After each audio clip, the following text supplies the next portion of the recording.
Firoz Gandhi college Hindi विभाग द्वारा संचालित ऑनलाइन कक्षाओं में आपका स्वागत है। मैं हूं doctor Santosh Pandey, assistant professor Hindi विभाग फिरोज़ गांधी कॉलेज रायबरेली। यह क्लास एमए अंतिम वर्ष के विद्यार्थियों के लिए उनके पत्रकारिता प्रशिक्षण एवं प्रयोजन मूलक हिंदी प्रश्न पत्र के लिए रिकॉर्ड की जा रही है। पिछली क्लास में हम लोग जिस प्रश्न पर बातचीत कर रहे थे वह प्रश्न था दृश्य श्रव्य माध्यमों में भाषा की प्रकृति। और इस प्रश्न को हमने शुरू किया था और इसकी 2 हेडिंग्स पर हमारी बातचीत हो चुकी थी। इसमें जो पहली हेडिंग मैंने आपको डलवाई थी और उस पर नोट्स दिया था वो हेडिंग थी पहली, भाषा का बदलता हुआ स्वरूप। इस पर बातचीत हो चुकी है। फिर इसके बाद मैंने दूसरी हेडिंग डलवाई थी, वो हेडिंग थी बाजार के दबाव में विकसित होती नई भाषा, और इस पर भी हम लोगों ने काफ़ी अच्छी खासी बातचीत कर ली थी। आज हम जिस तीसरी हेडिंग पर बात करेंगे वह हेडिंग है यथार्थ का भ्रम उत्पन्न करने वाली भाषा। यथार्थ का भ्रम उत्पन्न करने वाली भाषा। डैश करके लिखेंगे, दृश्य माध्यमों की भाषा शब्दों से कम, दृश्य माध्यमों की भाषा शब्दों से कम कार्य व्यापारों से अधिक काम लेती है। कार्य व्यापारों से अधिक काम लेती है चूंकि इनके पास अत्यधिक शक्तिशाली कैमरा है।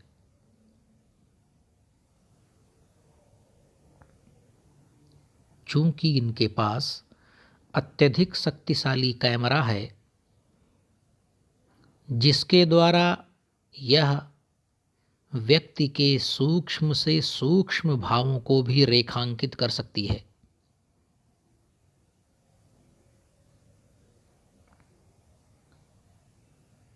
यह व्यक्ति के सूक्ष्म से सूक्ष्म भावों को रेखांकित कर सकती है,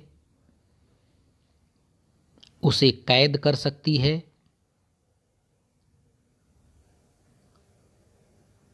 और उसे संपादित करके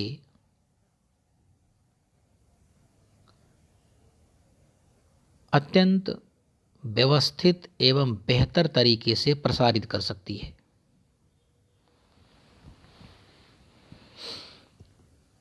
अत्यंत व्यवस्थित तरीके से प्रसारित कर सकती है।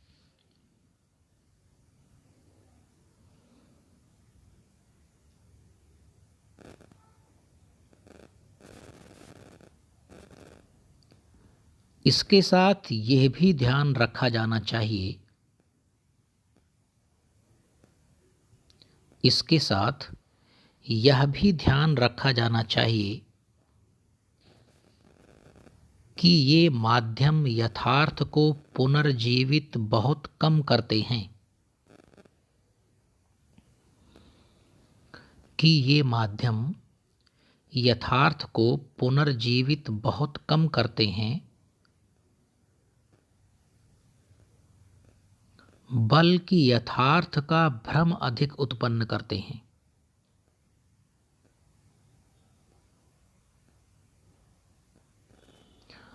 अंग्रेजी में इसे कहते हैं इल्यूजन ऑफ रियलिटी।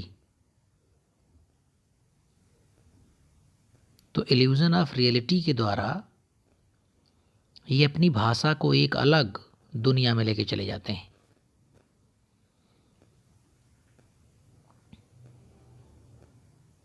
इसके साथ यह भी ध्यान रखा जाना चाहिए कि ये माध्यम यथार्थ को पुनर्जीवित बहुत कम करते हैं, बल्कि यथार्थ का भ्रम अधिक उत्पन्न करते हैं।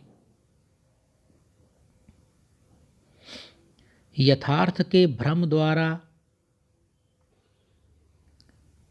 ये माध्यम, यथार्थ के भ्रम द्वारा ये माध्यम व्यापक जनसमूह तक अपने विचारों को पहुंचाते हैं।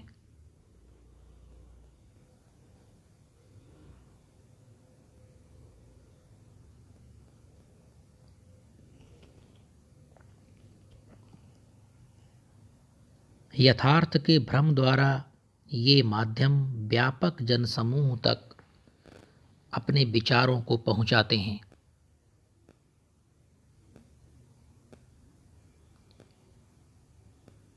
ये कार्य व्यापार सहज एवं स्वाभाविक, ये कार्य व्यापार सहज एवं स्वाभाविक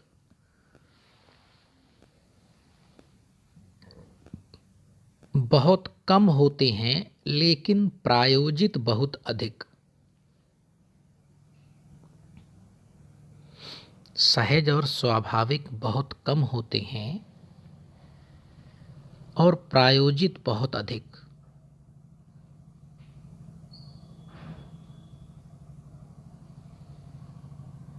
जनसमूह इस प्रायोजित होने की वास्तविकता से परिचित होते हुए भी,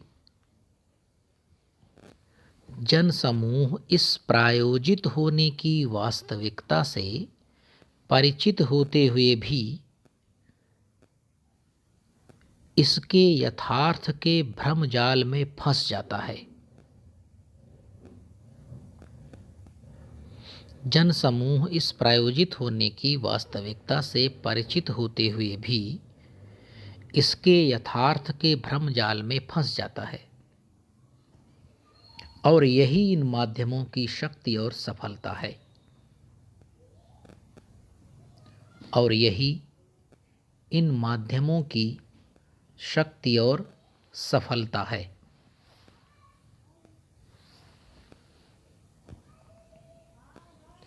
तो इस प्रकार से हमारी यह तीसरी हेडिंग हुई, यथार्थ का भ्रम उत्पन्न करने वाली भाषा। हमारा जो मुख्य क्वेश्चन है वो है दृश्य श्रव्य माध्यमों में भाषा की प्रकृति, यानी ऑडियो वीडियो जो माध्यम हैं उनमें भाषा का जो नेचर होता है वो कैसा होता है, इस विषय पर हम लोग बात कर रहे हैं। चलिए चौथी हेडिंग लिखते हैं इसमें हम, प्रकाश और ध्वनि प्रभावों से संयुक्त भाषा। प्रकाश और ध्वनि प्रभावों से संयुक्त भाषा, इस पर हम चर्चा कर चुके हैं, जिसे अंग्रेजी में कहते हैं लाइट एंड साउंड। तो light and sound effect television में आपने देखा है, फिल्मों में इसका प्रयोग बहुत अधिक मात्रा में होता है।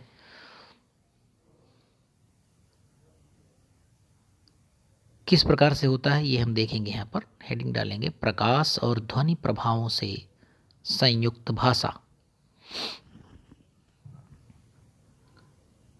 इसमें डैश करके लिखेंगे, दृश्य माध्यमों की भाषा वास्तव में कैमरे की भाषा होती है।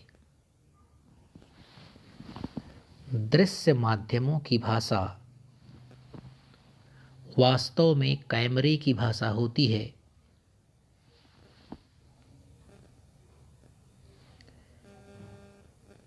यहाँ बिंबों का क्रम भी बोलता है। यहाँ बिंबों का क्रम भी बोलता है। एक ही बिंब श्रृंखला को, एक ही बिंब श्रृंखला को अलग अलग क्रम से प्रस्तुत करने पर वह अलग अलग अर्थ को संप्रेषित करती है।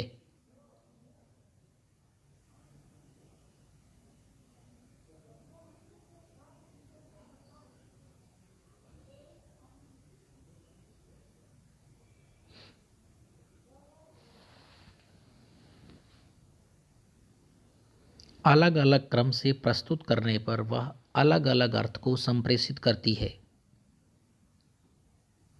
और इसके साथ ही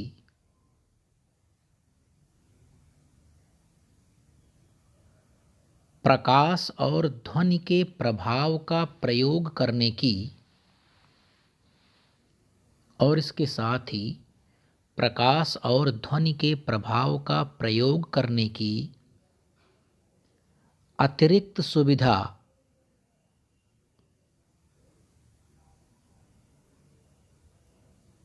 चार चांद लगा देती है।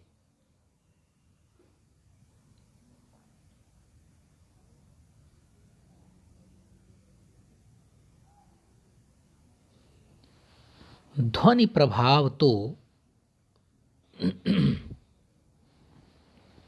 ध्वनि प्रभाव तो दृश्य माध्यमों में अत्यधिक शक्तिशाली भाषा का कार्य करते हैं। ध्वनि प्रभाव तो दृश्य माध्यमों में अत्यधिक शक्तिशाली भाषा का कार्य करते हैं। देखिए, जब मैं रेडियो के बारे में आपको बता रहा था कि रेडियो की जो भाषा होती है वो किन तत्वों से मिल करके बनी होती है, तो वहाँ पर ध्वनि प्रभावों को हमने बहुत डिटेल में पढ़ा था और हमने कई उदाहरण दे करके भी उसके बारे में बात की थी कि किस प्रकार से साउंड का जो इफ़ेक्ट होता है वो भाषा को कई गुना ज़्यादा प्रभावशाली बना देता है।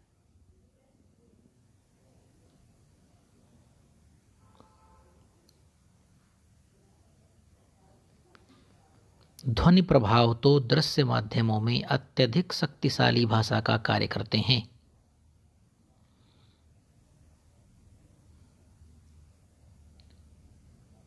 दृश्य माध्यमों की भाषा में रंगों की भी अपनी महत्ता है। दृश्य माध्यमों की भाषा में रंगों की भी अपनी महत्ता है।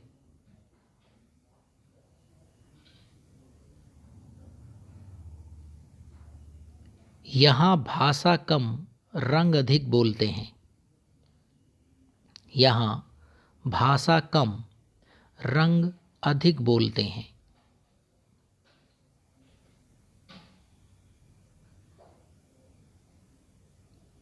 कंप्यूटर के आ जाने की वजह से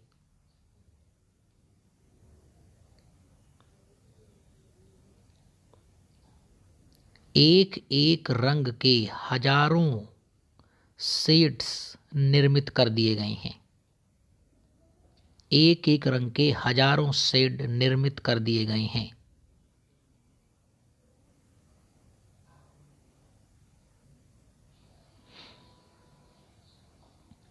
प्रत्येक रंग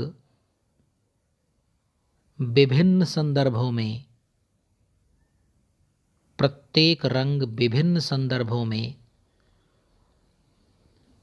भिन्न भिन्न प्रतीकार्थ प्रदान करता है। हर रंग के मायने हैं दृश्य श्रव्य माध्यम में। उन रंगों को दिखाने का एक अलग ही तरीका होता है इनके पास। प्रत्येक रंग विभिन्न संदर्भों में भिन्न भिन्न प्रतीकार्थ प्रदान करता है। रंग हमारी संवेदनाओं, भावनाओं और सांस्कृतिक मूल्यों से भी संबद्ध होते हैं।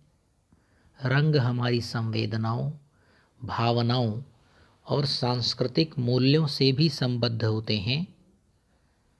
इसलिए इनका प्रयोग भी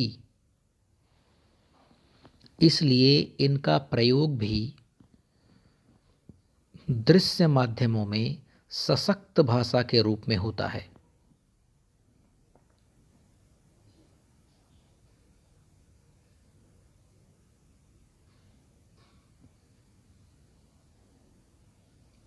इसलिए इनका प्रयोग भी दृश्य माध्यमों में सशक्त भाषा के रूप में होता है।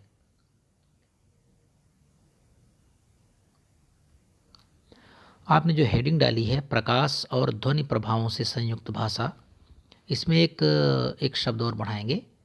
प्रारंभ में ही लिखेंगे रंग, प्रकाश और ध्वनि प्रभावों से संयुक्त भाषा। पूरी हेडिंग होगी हमारी रंग, प्रकाश और ध्वनि प्रभावों से संयुक्त भाषा।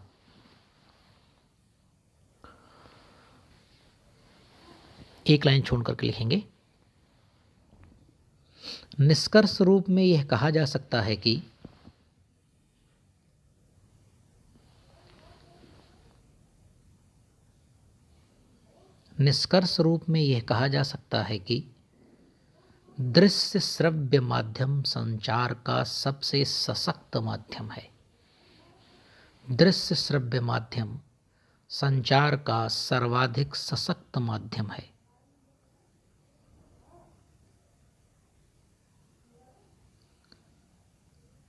मीडिया अथवा जनसंचार के 3 प्रमुख उद्देश्य माने गए हैं। मीडिया अथवा जनसंचार के 3 प्रमुख उद्देश्य माने गए हैं। मनोरंजन, शिक्षा एवं प्रचार। मनोरंजन, शिक्षा एवं प्रचार, इन तीनों ही उद्देश्यों को दृश्य श्रव्य माध्यम बखूबी पूरा करने में पूर्णतः सक्षम हैं। इन तीनों ही उद्देश्यों को दृश्य श्रव्य माध्यम बखूबी पूरा करने में पूर्णतः सक्षम हैं। इस प्रकार से हमारा यह क्वेश्चन समाप्त होता है। यह क्वेश्चन था दृश्य श्रव्य माध्यमों में भाषा की प्रकृति। इसमें 4 हेडिंग्स हम लोगों ने बनाई हैं। इसमें पहली हेडिंग थी भाषा का बदलता हुआ स्वरूप, दूसरी हेडिंग थी बाजार के दबाव में विकसित होती नवीन भाषा, तीसरी हेडिंग थी यथार्थ का भ्रम उत्पन्न करने वाली भाषा, और चौथी और अंतिम हेडिंग थी रंग, प्रकाश और ध्वनि प्रभावों से संयुक्त भाषा। यह ऑडियो क्लास यहीं पर समाप्त होती है। अगली ऑडियो क्लास शीघ्र ही आपको टेलीग्राम ग्रुप पर उपलब्ध होगी। धन्यवाद।